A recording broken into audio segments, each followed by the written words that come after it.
Welcome, everybody, to Dad's Watching Sports. I am Michael Draper. He is Kyle Castles, and it is Sunday, March the 28th, 2021. Kyle, we're right on the verge. We're like halfway or more than halfway from Sweet 16 to Elite Eight, and we are right there for March Madness. They're a huge shot by Reese for Alabama just to send the Tide and the Bruins to overtime.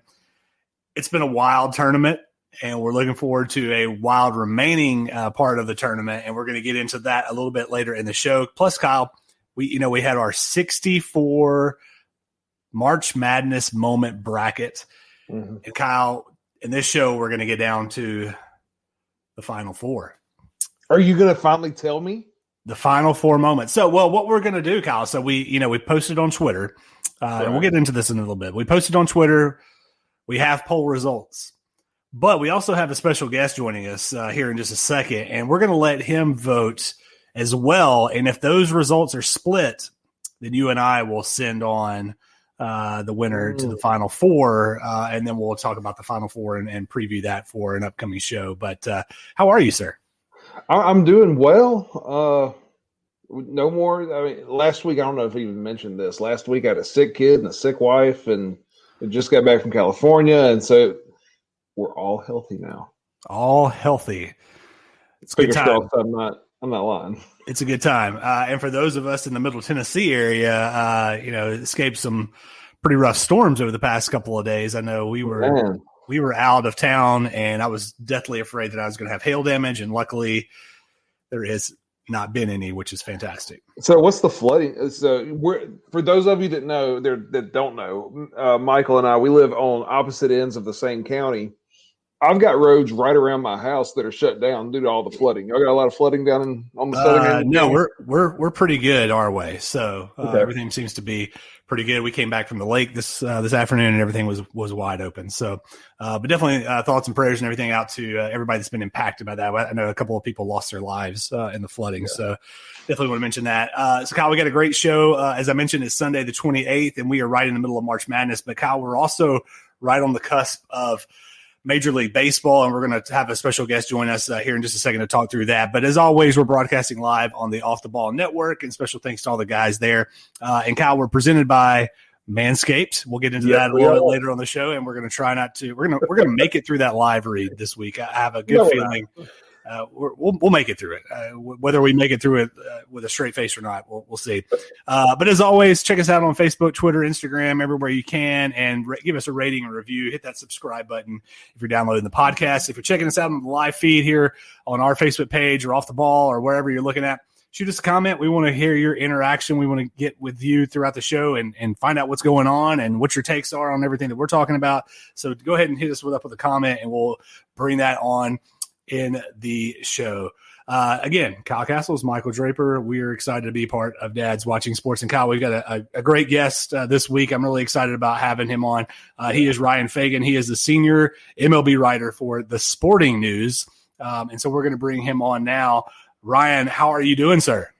I'm doing well. I'm doing better than Alabama fans right about now, Yeah, they had a great shot to send to overtime, and now I'm just kind of keeping up with it on my phone. Looks like they are going to fall short unless they have some late game heroics again. Yeah. Well, I think Alabama fans, they've been spoiled for so long. I think it's okay. I think we can move on and let them be upset. We had a guest on our show a couple weeks ago, Ryan Watson, this big Alabama fan, and we were talking to him about that. And he said, I'm just kind of growing tired of national championships. In which we immediately you got to root against someone like that, right? I know, right? We immediately hit the mute button and told him he's never allowed on this show again.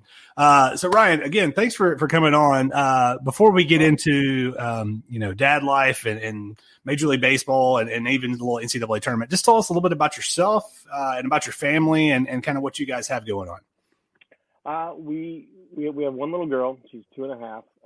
She is phenomenal, fantastic. She's got her moments, but she has she's really showing her personality. She's doing all the little things. We went through the potty training a couple months ago, so we're through the worst of that. Every day she does something else, says something else. She makes a face or she repeats something that you're like, wait, I didn't know you knew that. To sit down and just put her shoes on. And like, you couldn't do that, a very short time ago. So it's just really cool watching everything that she has done. And we live in St. Louis now. Actually, I grew up in St. Louis, lived in Charlotte, North Carolina for the past 10 years. And we moved back to St. Louis in September, October of 2019 for the reason that I wanted to be at the ballpark every day. I wanted to go down to Busch Stadium every day. I wanted to, not necessarily just to cover the Cardinals, but to write national baseball and to have access to the clubhouse, which is something you don't have in Charlotte. I haven't been to the ballpark yet. We moved here a year and a half ago. Obviously, COVID shut everything down. I was in spring training. Basically, I got home the day that the Rudy Gobert thing happened and the NBA shut down. That was the day I got home from Florida. And so, yeah, I haven't been to a ballpark. And I could not have imagined any possible scenario in which I would have been living in St. Louis for a year and a half now and not be to the ballpark to cover Major League Baseball. But that's how it happened. So, and when we moved here, I sold my wife on all these great things St. Louis has for the kiddo, the zoo, and all these things. And we haven't done any of those things either. So we've been here a while, and we're finally going to, we've both had our first round of the vaccination. So we're getting to the point where we can actually get out and start doing things.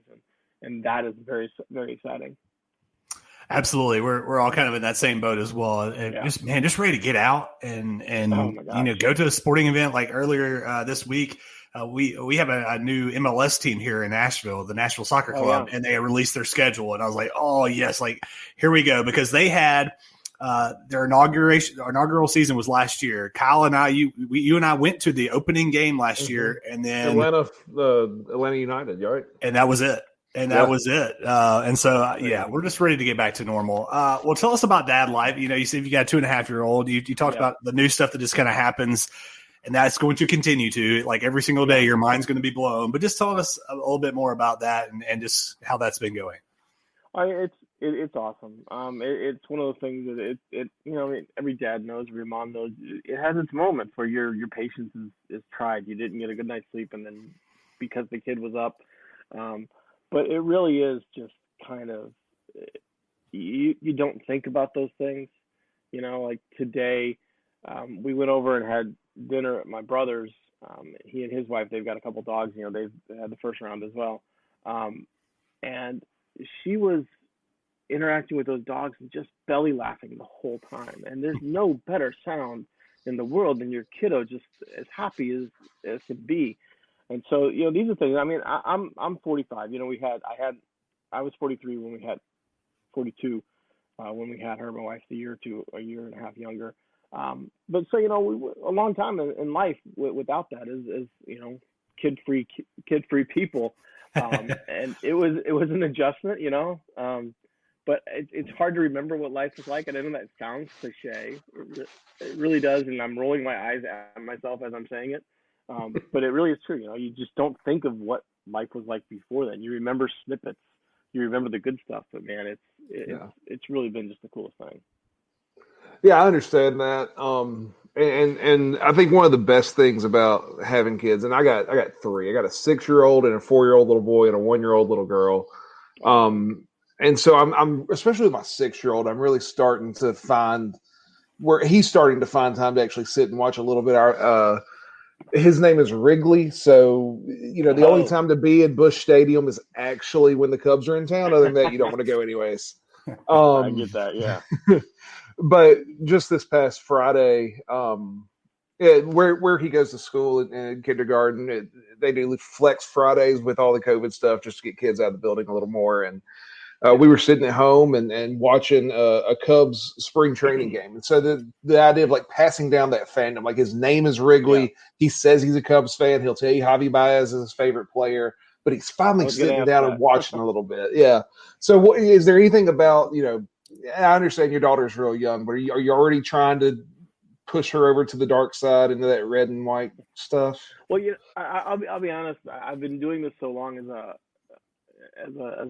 quote unquote national baseball writer, and I've been writing sports and covering people that I know and whatever. You distance yourself a little bit. Yeah. There's always that way that you grew up, right? But I always tell people, my first job, like the second year that I was in, the first job covering high schools and minor league sports, my brother was playing football at the local high school, and one of the local high schools, and he and a couple of buddies like started on the football team, sophomores, and by the senior year, the team was as good as it had been in decades. They won their first conference title in 17 years, their first district title in 18 years, something like that.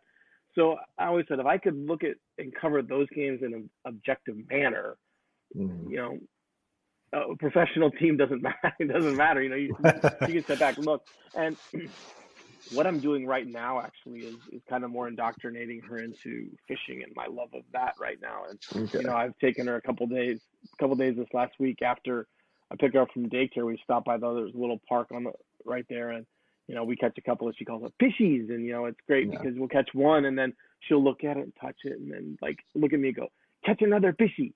You know, so she just wants to stay out there. So, you know, if only it was that easy. Right. Yes. Yeah. Well, you know, I make sure, you know, I bring the worms and I'm like, there's no downtime because she's not gonna stand for too much. But you know, I've gotten her into opening the junk wax packs of baseball.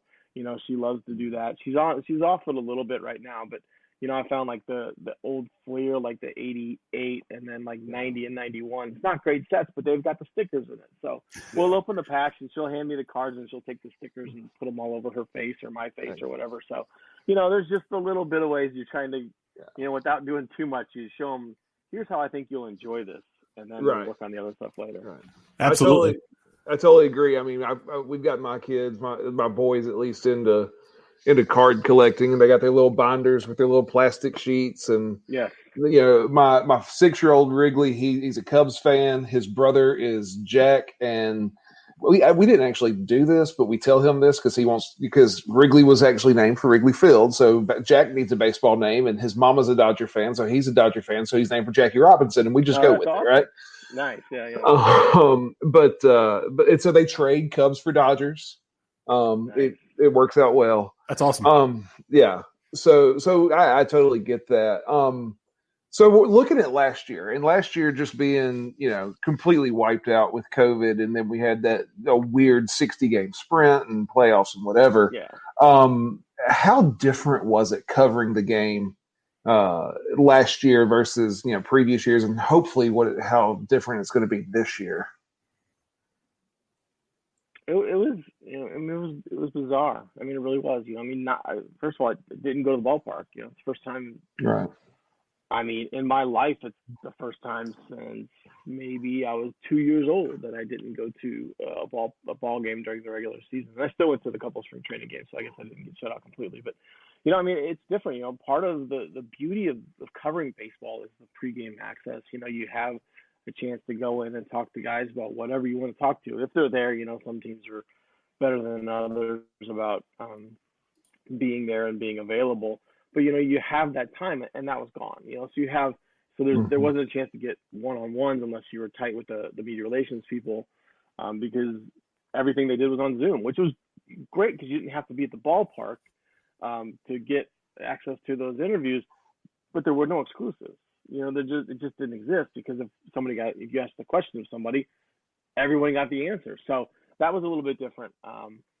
And obviously there was the cloud of the pandemic over everything. Like every time you wrote something and it really put things in perspective, you say, well, this was disastrous for, you know, this injury was disastrous for whoever, the Yankees. Well, I mean, relatively speaking, it was disastrous. You know, there was a pandemic going on. So it was strange. It was strange to not have the fans in the stands when you're watching the game. I personally, I loved the cardboard cutouts. Yeah, I thought they were a great touch, just so that the ballpark wasn't completely empty. But yeah, it was different, and I am very much looking forward to this year to getting back to the ballpark, to seeing games live.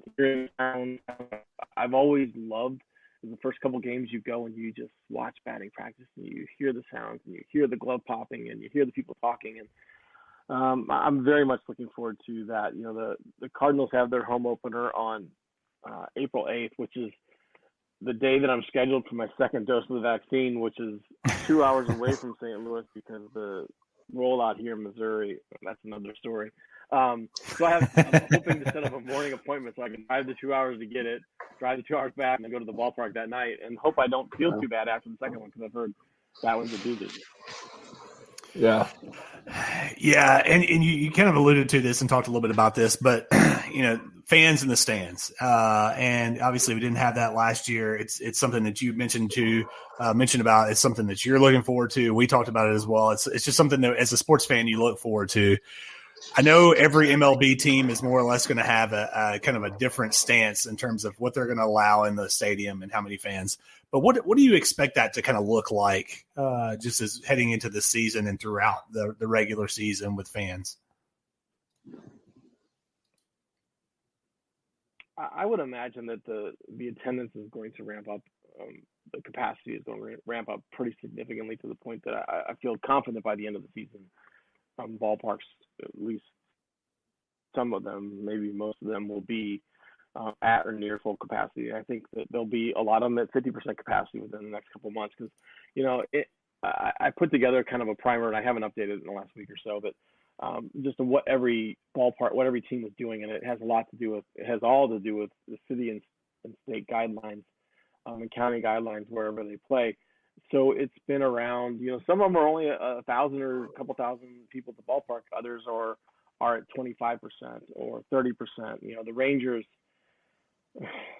are going 100% for the 2 exhibition games at opening day, and then they're scaling back, which doesn't matter what side of the fence you're on. That doesn't make any sense because you can't say it's okay to do this one thing, but on this day, but then it's not okay on this day later. That's, again, another story.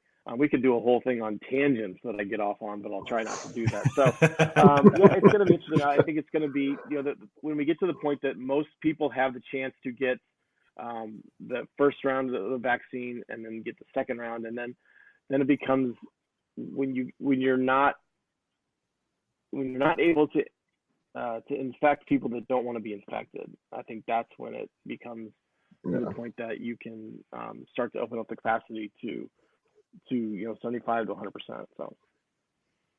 Yeah, I mean, I think you're going to see that, and some states are going to be quicker to open up. I mean, Texas is what Texas is. Quite frankly, I think I'll say it this way, and people can get mad at me. It's political to a large degree, of course, and so Texas is what it is. California is what it is, and so while California may have some of the lower California teams may have some of the lower attendances through the year. We're looking at the defending World Series champion in the LA Dodgers. I'm assuming, I'm looking at what they did in the offseason. I don't know if they got any worse. They may have gotten better. I don't know if they're as deep, losing Kike and Jock, but, their rotation got better. Are they still the team to beat? Yeah, they are. I think so. I don't think there's any doubt about that. I think when you look at what they have, and they would have been the team to beat even if they didn't go out and get Trevor Bauer, right? I think they would have still been the clear favorites in my mind. And Bauer is an interesting case. Obviously, what he did last year was phenomenal. It really, really was. The year before he was in Cincinnati, he was pretty bad in his time in Cincinnati. So, we've seen this different sides of Trevor Bauer. And the year before that in Cleveland, he was really good until that hurt. So, is he going to be a guy who goes out there and has a 1.4 ERA the whole season? Probably not. And I'm curious to see with MLB saying they're going to crack down on different things that might impact spin rates and all these things. Does that impact him? He's long talked about knowing what he can do with different types of substances to get more spin on the ball. Is he going to be somebody to crack down on? I don't know. Even if he is, let's say something happens and he's suspended forever, which I'm not saying is going to happen, but even if that happened or if he gets hurt, the Dodgers are still the favorites to win the World Series. They're that good. When you're talking about a guy like Dustin May, a kid like Dustin May on most contending staffs would be a free. He might not make the rotation this year. That's how good the Dodgers are. And that lineup is just deep, and we talk about the term professional hitter, but guys that don't strike out a ton, that can make contact, they can hit the ball a long way, they can hit the ball to all fields. They're a very, very good team, and we've seen time and time again in October anything can happen. But if you're throwing Walker Buehler and Urias and Bauer and Kershaw's not even your 1 or 2 guy probably in the postseason. This is just a team that, unless something happens where they have a rash of injuries in October, I don't care what happens the first 4 months of the season. They're going to be the team to beat in October in my mind. Yeah, I think without a doubt that they, based off a lot of that stuff you just talked about, they're definitely the team to beat. When you think of some teams that are maybe some dark horses or some teams that might come on and surprise, we had the Nationals that made the run 2 years ago. The Padres kind of came out of nowhere last year, at least for a lot of casual fans. Who's maybe one or two kind of dark horse or surprise teams that either take that next step from, make the playoffs to go on to make a World Series, or didn't make the playoffs to make the playoffs, or are there any teams that you feel like could do that? Well, I think if you're looking at a team that was pretty good last year that could be better this year, I like what the Blue Jays are building. I think Toronto has so many young guys that the type of core that you want to build around. I'm a big fan of what they have. They've gone out and added some pieces in the offseason that weren't necessarily like the huge guys out there, but they're guys that are going to fit in. I talked to Taijuan Walker, interviewed him the other day, and he was with the Blue Jays for the second half of last season. He signed with the Mets in this offseason. I was like, and I know you're not with the Blue Jays anymore, but can you tell me about what they're doing? What do you think about that? And he just, you could. I was talking on the phone, but you could just feel him smiling when he talked about what the Blue Jays had and how good that core is and how good they're going to be. I think if the pitching holds up and if, guys like Nate Pearson are as good as we think they could be, I think that's a team that has, that has the potential, that has a lot of guys that were good but can be better. Vladdy Jr. and Bichette and Kevin Biggio and Teoscar Hernandez and all of these guys, they could be really good. I think they could. I mean, are they going to be consistent enough to win 95 games? Maybe not, but are they good enough to get into that, the position to potentially contend for the AL East title? Yeah. And are they definitely going to be in the race for the wild card? Yeah, I think so. So they're a team that if you're looking for somebody that can make the jump, that has the pieces, I think certainly are one of those. Yeah, I actually do like the Blue Jays. I think they're building a team the right way, young, good bats throughout, good arms. I mean, they're doing it the right way. And speaking of a young, good bat, there is a young man, and you mentioned a couple, Vladdy Jr. Up there in Toronto, where there's another junior, again, back out in California, and Fernando Tatis Jr., who kind of lit baseball on fire last year with bat flips and everything. Does he live up to this contract they've given him? Does he keep going? And I don't think to live up, he's got to get better than even what he already is. And not that he's a bad baseball player, but the numbers are insane, right? They really are. And the thing that I have to remind myself is he hasn't played a full year. His rookie year in 2019, he came up and he was great. And and everyone talked about Pete Alonso winning the rookie year because he hit 52 home runs. Before Tatis got hurt, I think he was the favorite. I think he was the forerunner. He was the guy that probably would have gotten my vote if we had to give a vote at that point of the year. Even as good as Pete Alonso was, 50-plus home runs, Tatis Jr. was still better. I really do think that. And then, last year, obviously being a shortened season for everybody, he's played 155, 160 games, which is crazy to think about a guy that's made that much in terms of this massive contract that he's gotten. It really is crazy, but I think he's good enough. And this contract is interesting because so many times in baseball, we see contracts as a reward for what people have done in the past, right? Yeah. And they almost never live up to the numbers. A guy like Max Scherzer, he was signed with the Nationals, and he's been worth every penny, right? Even though the Tigers gave him the extension way before they needed to.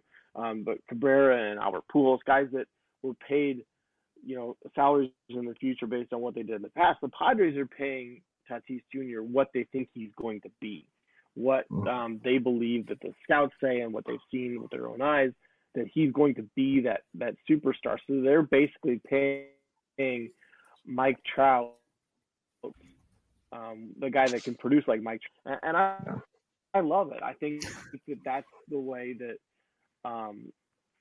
it's good for baseball to see the young guys getting paid instead of um, being these underpaid people, instead of dealing with certain issues.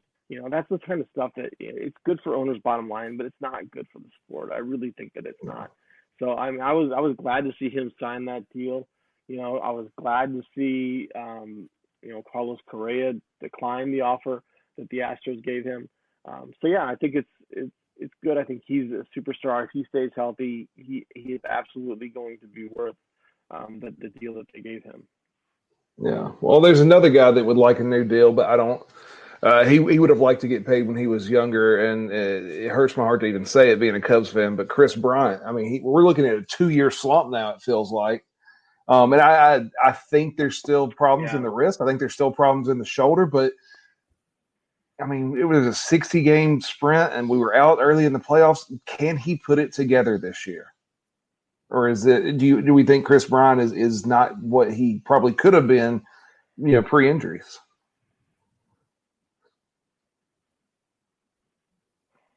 Wrist injuries are tough, man. They are. They take a while. Some guys never come back the same. But the thing with Chris Bryant is, like, his approach was so good. The way that he was at the plate, he was very mechanically, I don't want to say flawless, but he wasn't a guy that had a lot of movement and all that stuff in there. That he was a guy that his approach to the plate, helped him be the guy that he was. The power is still there. The consistency just isn't there, and I think that I am far from willing to give up on Chris Bryant. I think that the Cubs are really hoping, if this season is not a playoff season, like, people are saying that it's probably not going to be, they're basically a team that's going to be expected to be around 500. And if they're a couple of games above that, then they get into the 85 to 88 win range, which is certainly possible. Then they're in the playoff conversation. If they go a couple ways, the pitching doesn't quite pan out, and they go the other way, and a couple games under 500, and then they're 77 win team, and they're out of the picture by September, which is actually fun to say, talking the long scope of a 5-6 month season and not just a 60 game sprint. You can have ups and downs and whatnot, and still. It's just fun to think of the baseball season in that way again after last year. But I think when you look at the Cubs, a lot does have to do with what they're going to do with Chris Bryant. Is he that guy? Do they trade him if he has a good start? If he has a bad start, I mean, it's possible that they don't trade him and then they don't give him a qualifying offer at the end of the year. And the idea that a couple of years ago that Chris Bryant might walk away and the Cubs get literally nothing for him would have been mind-boggling. But that's the reality of baseball and injuries. And I wanted to show you this. I found this. If you're a Cubs fan, this was after the World Series and the celebration.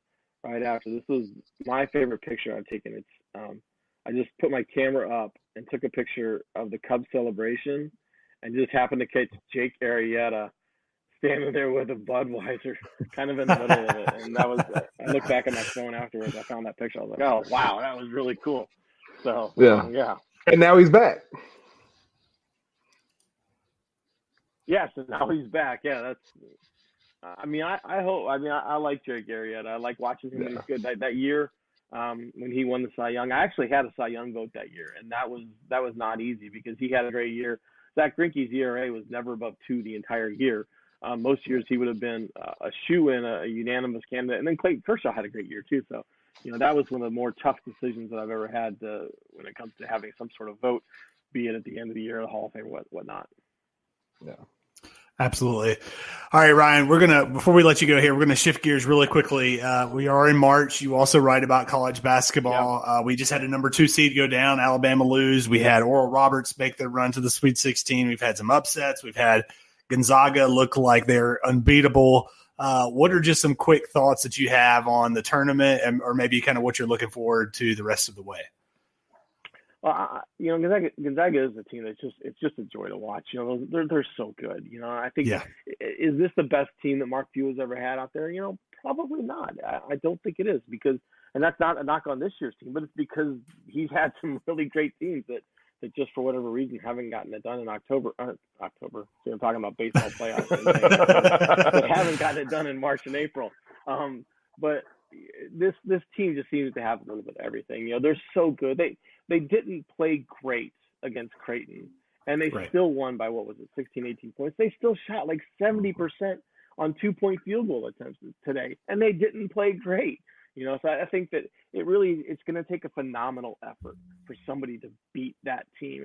And I'm not sure that team is still out there yet. It may have been Michigan if Isaiah Livers was healthy, you know, and they have the indefinite, you know, tag on his injury, his foot injury, and he's probably not coming back. But, you know, if they could somehow survive and he matches up in the Final Four possibly, but that doesn't seem likely. I'm just not sure that there's a team out there that's going to be able to hang with them unless, you know, Gonzaga just has an awful shooting night, you know, which happens from time to time. But, you know, aside from the Zags, you know, this tournament's been crazy. I think that, you know, when we have so many double-digit seeds making it into it, not just 11 and 12 seeds, but, you know, Oral Roberts and the 14 seeds, the 13 seeds doing what they've done, it makes for a fun tournament, you know. And after missing it last year, you know, we needed a fun tournament. This needed to not be a chalk tournament, and this one's definitely delivered. It really has. I mean, from overtime games to some last second shots to, I mean, just some really good feel good stories and everything involved. All right, last thing here. So we also did a bracket of our own here at Dad's Watching Sports. We do these every so often. We've done best sports movie. We've done a serial bracket. We've done a couple others that you'd have to go back and check our archives. But when we were heading into March, we thought, let's do something a little different here. Even though it's March, let's incorporate college basketball. But we put together a 64 moment bracket for the best moments in March Madness history. So the number one seeds were NC State in 1983. You know, they hit the buzzer beater. Jimmy V's running around looking to give somebody a hug. The other number one seed was Chris Jenkins in the championship game against North Carolina for Villanova. UMBC, which I know you were in the building, and I'm sure you can talk about that here in just a second, beating Virginia, and then the Leitner shot. Those were our four number one seeds. So we're in the Elite Eight. We got to get down to Final Four. So we would like to get your vote on our last remaining matchups here. So in the Jimmy V region, we've got the number one overall seed, Jimmy V. NC State beat Phi Slamma Jamma in 83, and they're going up against the 2 seed, and it's the game in 1979, Magic versus Bird for the title. It's a tough. These are all tough matchups. Oh. Man, if we're just talking moments, though, I mean, you can't beat Derek Wittenberg and Lorenzo Charles and Jimmy V running around like a madman. Yeah. If we're just talking moments, if we're talking epic, you know, and like college history defining matchups, it's Magic versus Bird. But if we're talking moments, there's a reason you guys have the 83 Wolfpack as the number one seed. It's hard to go away from that. Yep, absolutely. All right, let's move to Chris Jenkins' region, which Chris Jenkins was upset in the last round. I still don't know how that happened, but we've got the 12 seed, 1990 UNLV, and their dominant run to the title. That's the team that beat Chris Jenkins, which I still don't. I thought Chris Jenkins' shot might win this whole thing. That was insane. So that run by UNLV in 1990 against the 2 seed, also in 1990, Bo Kimball shooting the left-handed free throws in honor of his teammate Hank Gathers. It's Bo Kimball. Yeah, you know, the Rebels were great. Bo Kimball shooting those free throws left-handed. I mean, I didn't know that was going to be. I'm getting chills just thinking about it. It was just the whole story, and him standing up there, and you could see him going up. And he's, you know, he kind of knows what he's doing, but he's not that comfortable because he's not putting the other hand on the ball. He's just throwing it up there. Oh, yeah, that for moments there's that easily wins that. I love those Rebels teams. They're great. They're a lot of fun to watch, but man, I'm sorry, it's Bo. There you go. All right, the UMBC region, the number one seed, UMBC taking down and just dominating Virginia as the 16 over the 1 versus the number 2 seed. So this region was chalk as well. 85 Nova shocks the world and knocks off Georgetown. That's another easy one for me, and not just because I was there, not just because I saw UMBC and what they did. the thing is Villanova played Georgetown twice that year, a couple of times, and they played them really close. It's not like, the national media made it out to be this mighty Georgetown team that is crushing everybody by 30 points. Villanova played them close both times. They lost a couple of games by a couple of points each, so it was a very familiar opponent. The UMBC thing was the craziest thing I've ever seen, and I've seen upsets. I mean, I've been in the house for Lehigh beating Duke as a 15-2. I was there when Middle Tennessee beat Michigan State, another 15-2. UMBC, I mean, it wasn't just that a 16 seed won. It was the way that they did it. That game was tied at halftime, right? And you were thinking, they're playing pretty well. They're sticking around. But, I've seen, and I was there a couple years earlier where Southern was the 16 seed played Gonzaga. And, I mean, Southern had the lead with like 4.5 minutes left to go. Mm-hmm. And that was still different. And I spent the whole second half just thinking, I can't believe I'm watching this history. I've been lucky enough to see a lot of things in my career. That and the fact that it wasn't just this last a second, it was a second half of domination. I mean, there were 45 minutes. I had a whole story written. Normally if you're writing a buzzer-beating story, you're trying to cram things in. I had the whole thing written. I was going back over it. I was doing edits myself. I mean, it really was so cool. Just the way that happened, the way that team came together, the coach, the players, it was a lot of fun. Yeah, absolutely. All right, last matchup, and this might be the toughest one of the entire bracket. You've got the 1 seed, Leitner's shot against Kentucky and Philadelphia in 1992 against the 2 seed, 1955, Texas Western with the all-black starting 5 beating Kentucky and Adolph Rupp for the national championship. And Rick Pitino. Pitino was on that team too, wasn't he? I think so. Pat Riley was. Pat Riley, that's what I meant. Yeah. Sorry, Pitino, yeah. Pat Riley. Same guy, right? Yeah. Man. This is a tough one.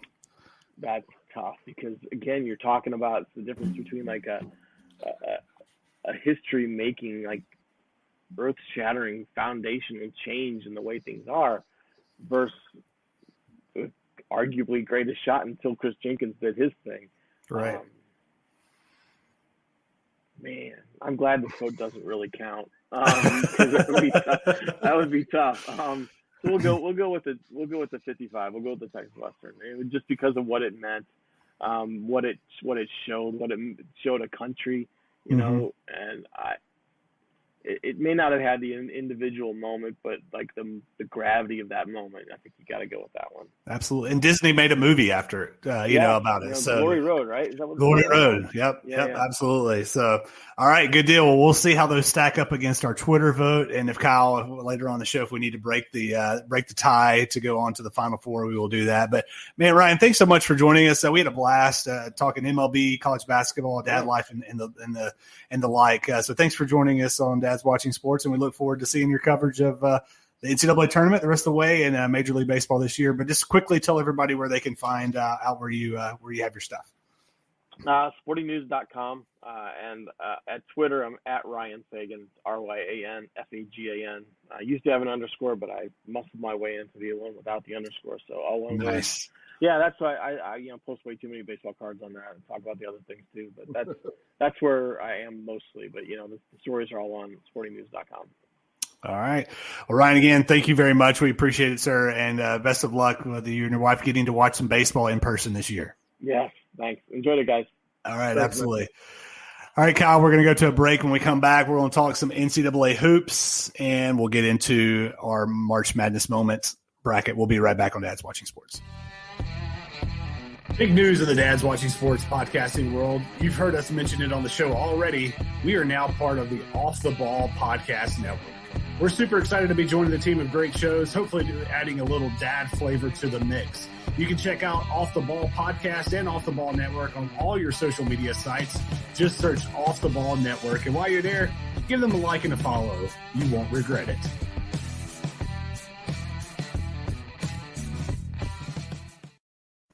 Welcome back to Dad's Watching Sports. Michael Draper, Kyle Castle, Sunday, March the 28th. We are presented by Manscaped, and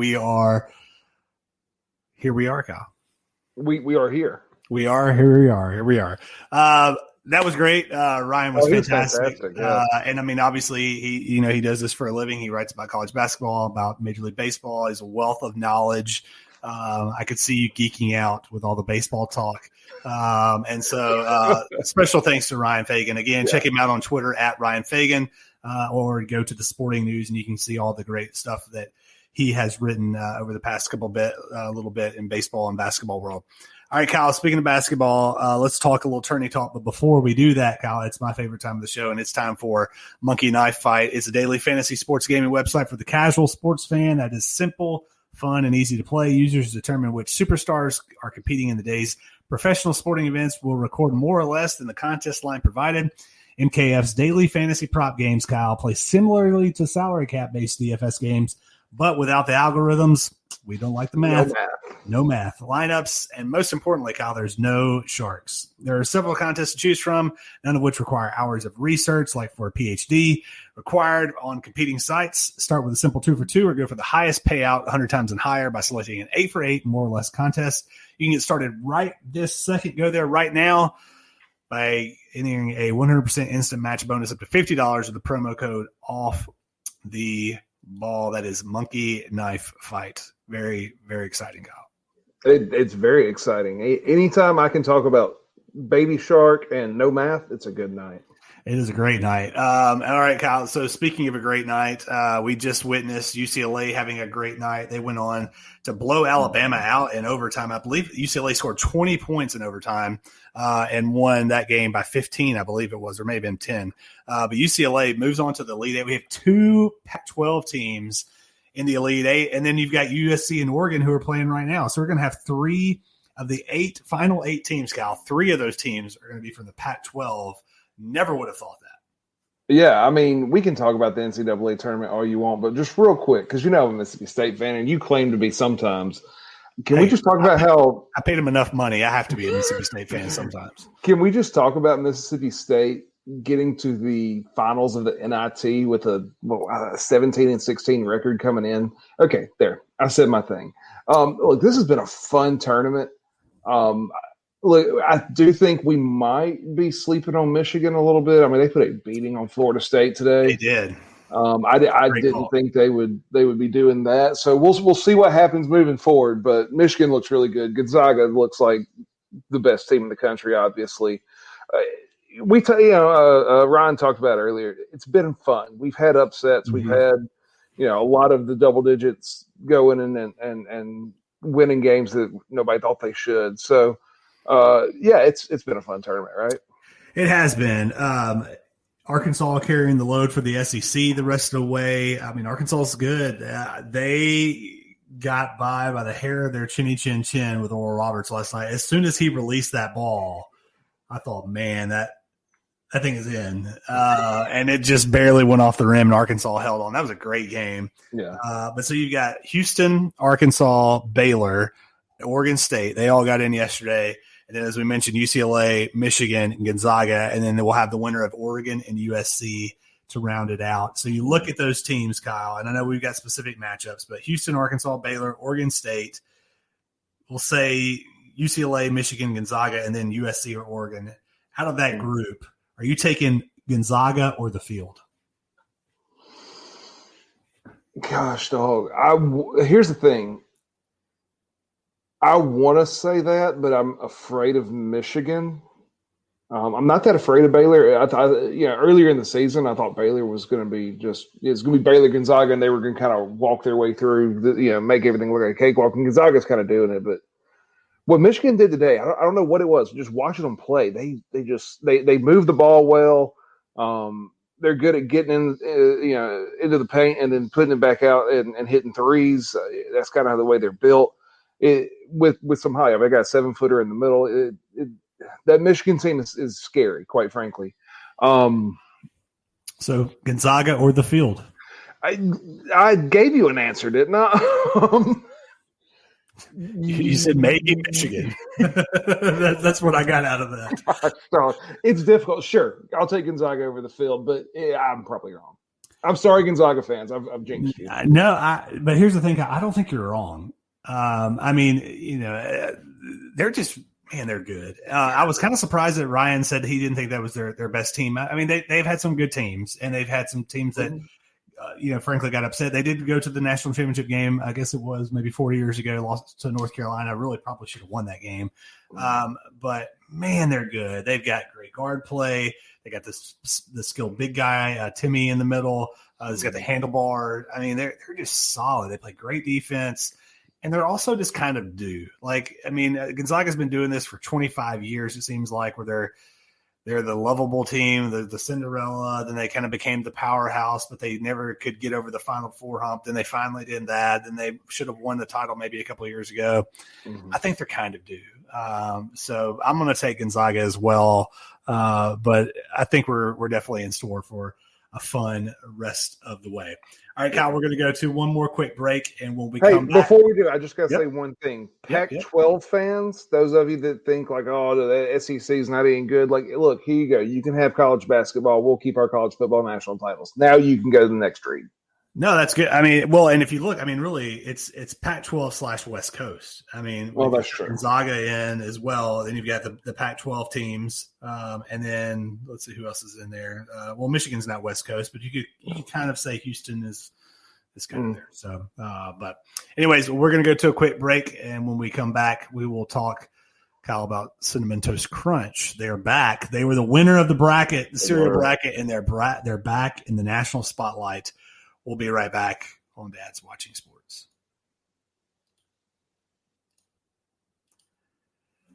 Coming up next week on Dad's Watching Sports, we will get to our final four of the March Madness Moments bracket, and we will pick a champion. All that, plus we'll talk about the actual tournament, and we may even see what Kyle's got in store for us next week. That and much more on Dad's Watching Sports. We'll see you next week.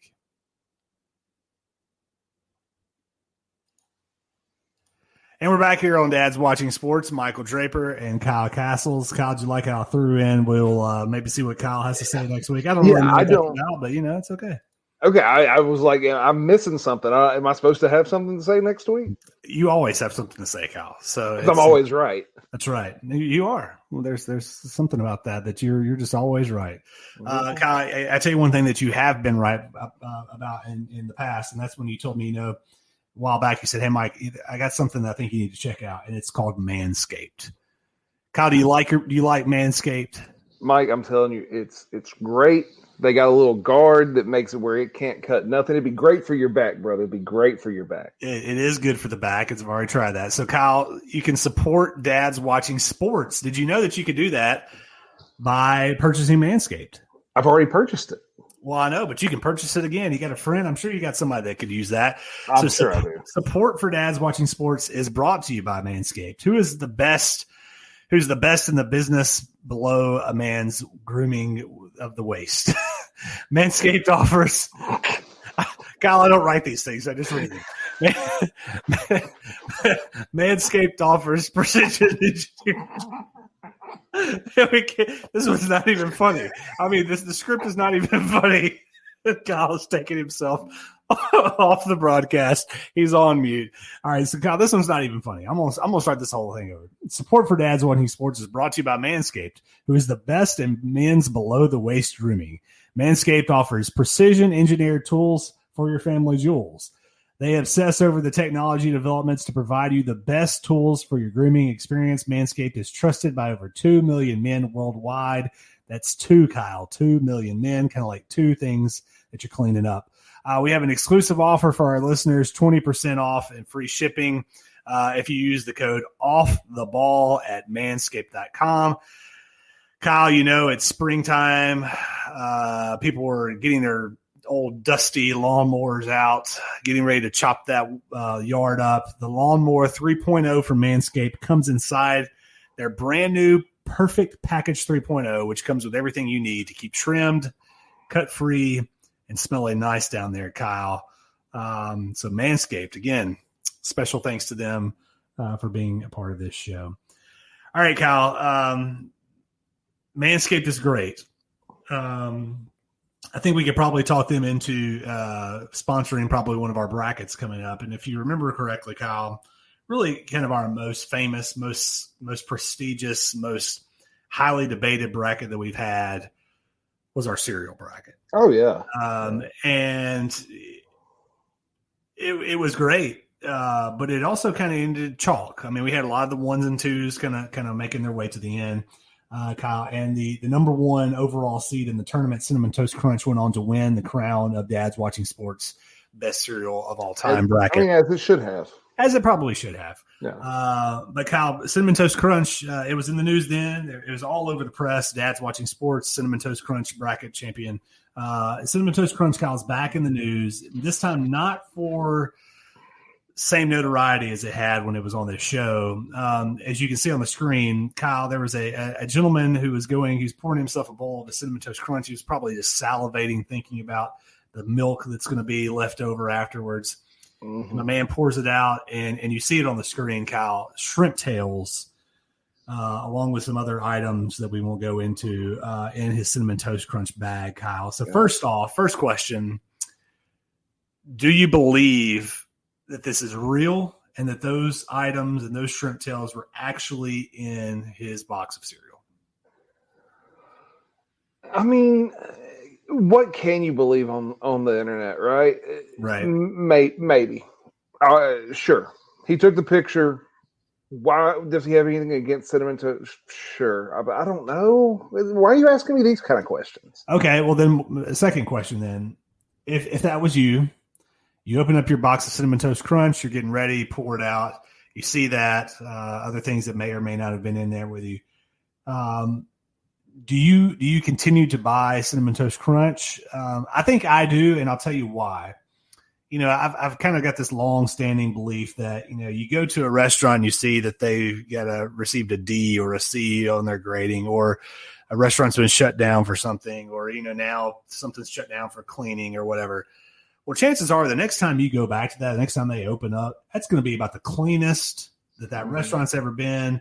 And in the case of this Cinnamon Toast Crunch, those boxes are getting 2 or 3 times over before they're shipped out now, because it's been a disaster. Although I bet their stock is going way through the roof. It's not deterring me one bit. What about you? Yeah, I'm still buying the cereal. My wife has to come in and ruin the whole thing. Not ruin the whole thing. I shouldn't have said it like that. I am sorry, sweetie.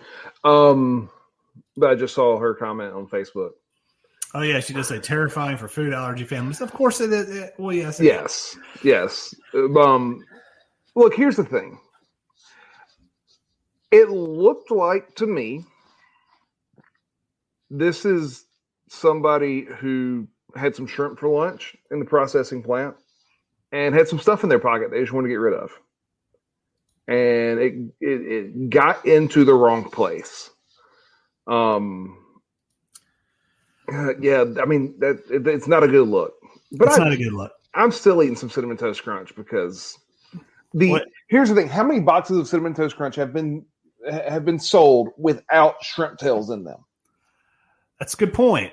That's a good point. I will say, you know, I think Cinnamon Toast Crunch kind of doubled down on their mishap and the fact that I guess they initially responded and said, "Oh, no, that's just sugar that is kind of like formed together." And yeah, and then they also asked the guy to take it to the local police station, and he said, "Why am I going to walk into some random police station holding 2 shrimp tails?"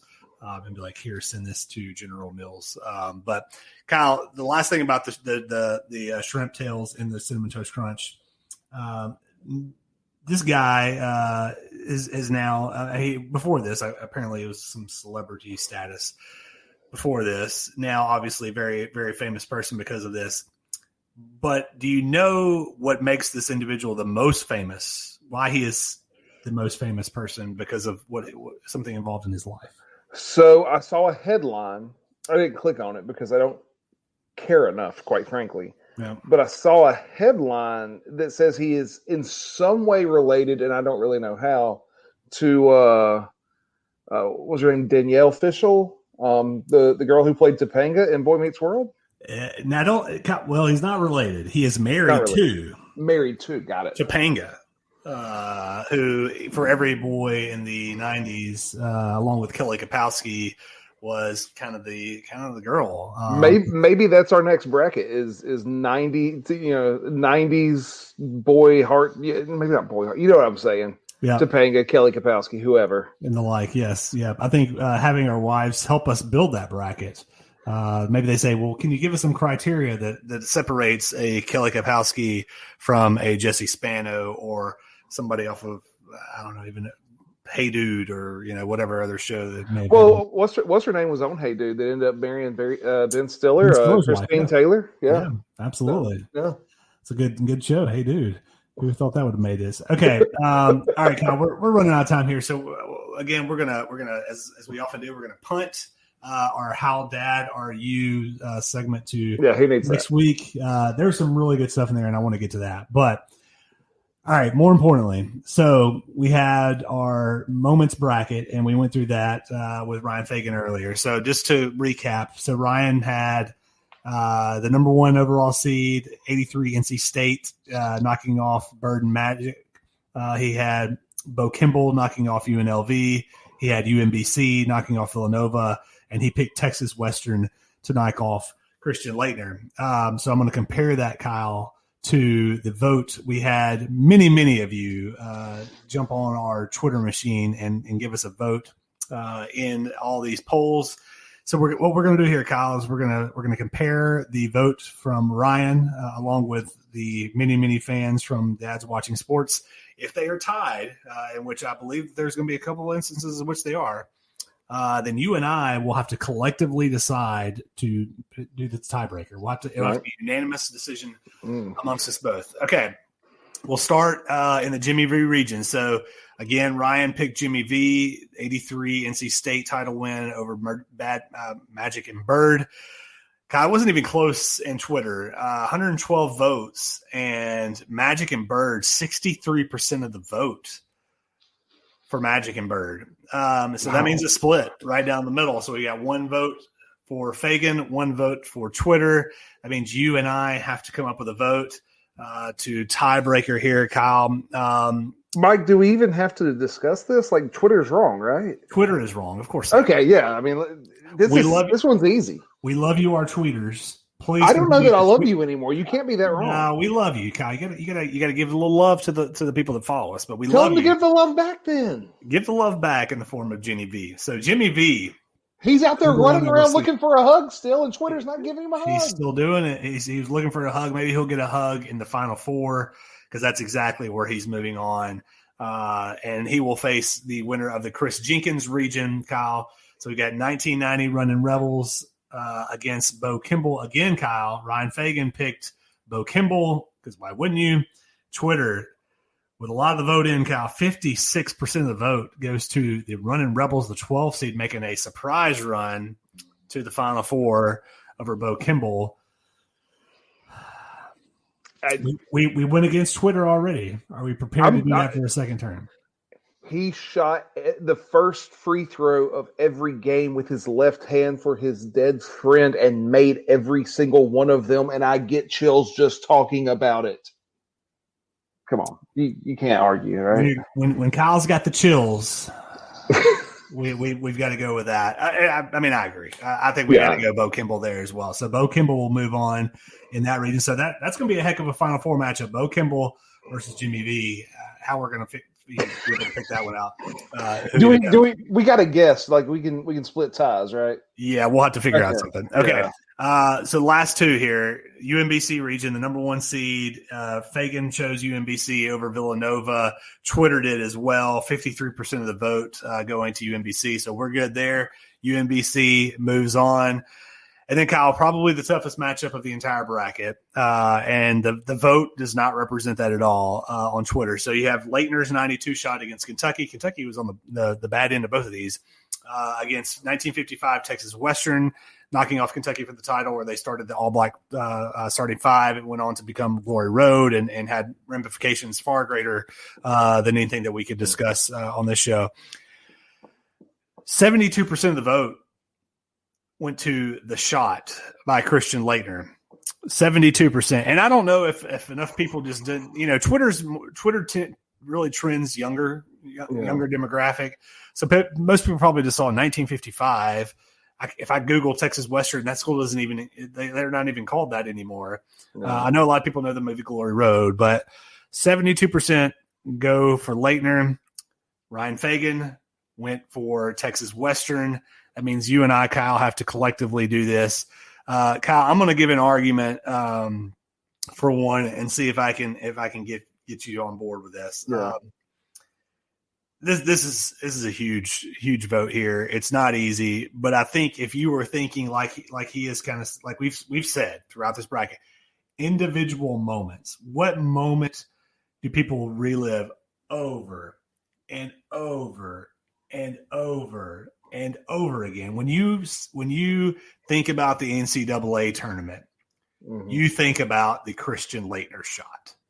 And it kills me. I cried when he hit it, and I cry to this day. And that's not to take anything away from Texas Western, because that is a huge moment, or that is a huge win for the world, much less sport of basketball. But that shot by Leitner, it is known as the shot.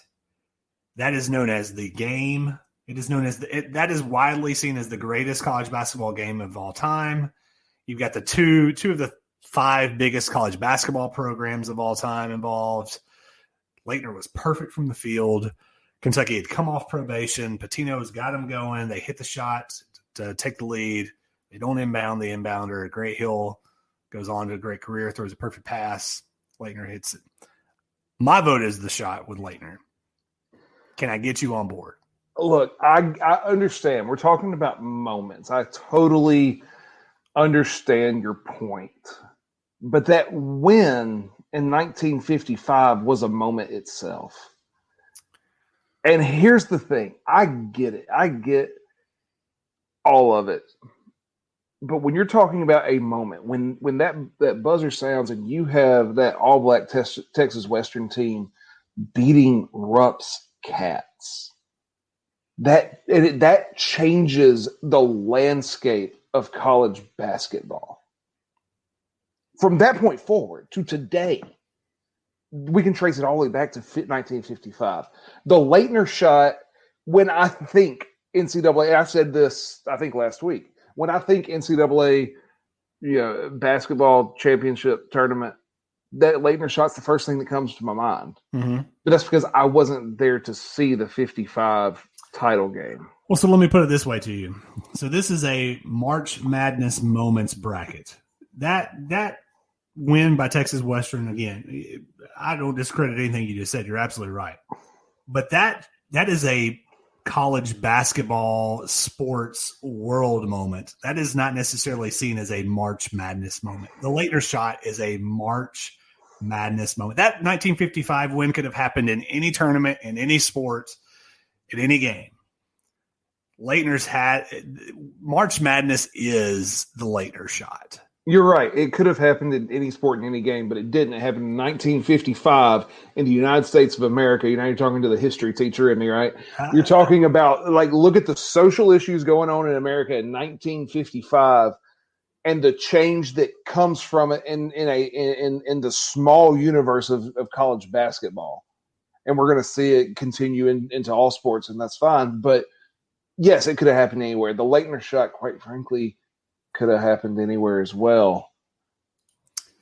All right, Kyle. So here's what we're going to do then. We got some production on the fly here because we're always prepared. So it doesn't seem like either one of our votes are changing. Twitter can't change. Ryan Fagan can't change because he's no longer here. We have 3 people right now viewing this live stream. If you were able to, I need you to comment either shot or Western on our thing. Kyle, don't you dare text your wife to say, get on right now and do this. Leave this up to the people doing it. I want the actual Kyle, not you either. So if anybody else is streaming this, we need a Western or we need a shot, and we're going to go and we're going to finish the show really quickly. And when we come back, we'll have at least maybe one, maybe somebody will step up and give us a vote. If not, then I'm going to put it to a vote just amongst the off the ball host, producers, etc. With that group, and we'll get a unanimous pick there. Well, Kyle, been a great show. Looking forward to next week. Got a lot of good stuff coming up over the next couple of weeks. It's Easter next week, which is exciting. It is. Have a little Easter talk as well. It doesn't look like – okay, so the only comment we have right now so far is I literally have no clue. This is basketball. Yes, it is. Lauren, we do and Kyle. She's not a basketball fan. That's quite all right. She got her fixed with the Dodgers earlier. Okay, well, we're scrapping that again. This is producing on the fly. We're gonna send it out to the Off the Ball sports podcasters and producers group, and let them be the deciding factor. So people are going to have to tune in next week to see who makes the Final Four. Spoiler alert. Yes, they are. Tune in next week to see who the Final Four member is, and we'll get through that next week. But he's Kyle Castles. I'm Michael Draper. We're way over. This has been Dad's Watching Sports again. Ryan Fagan from the Sporting News. Thanks for joining us, and we will see you next week on the show. Y'all take care.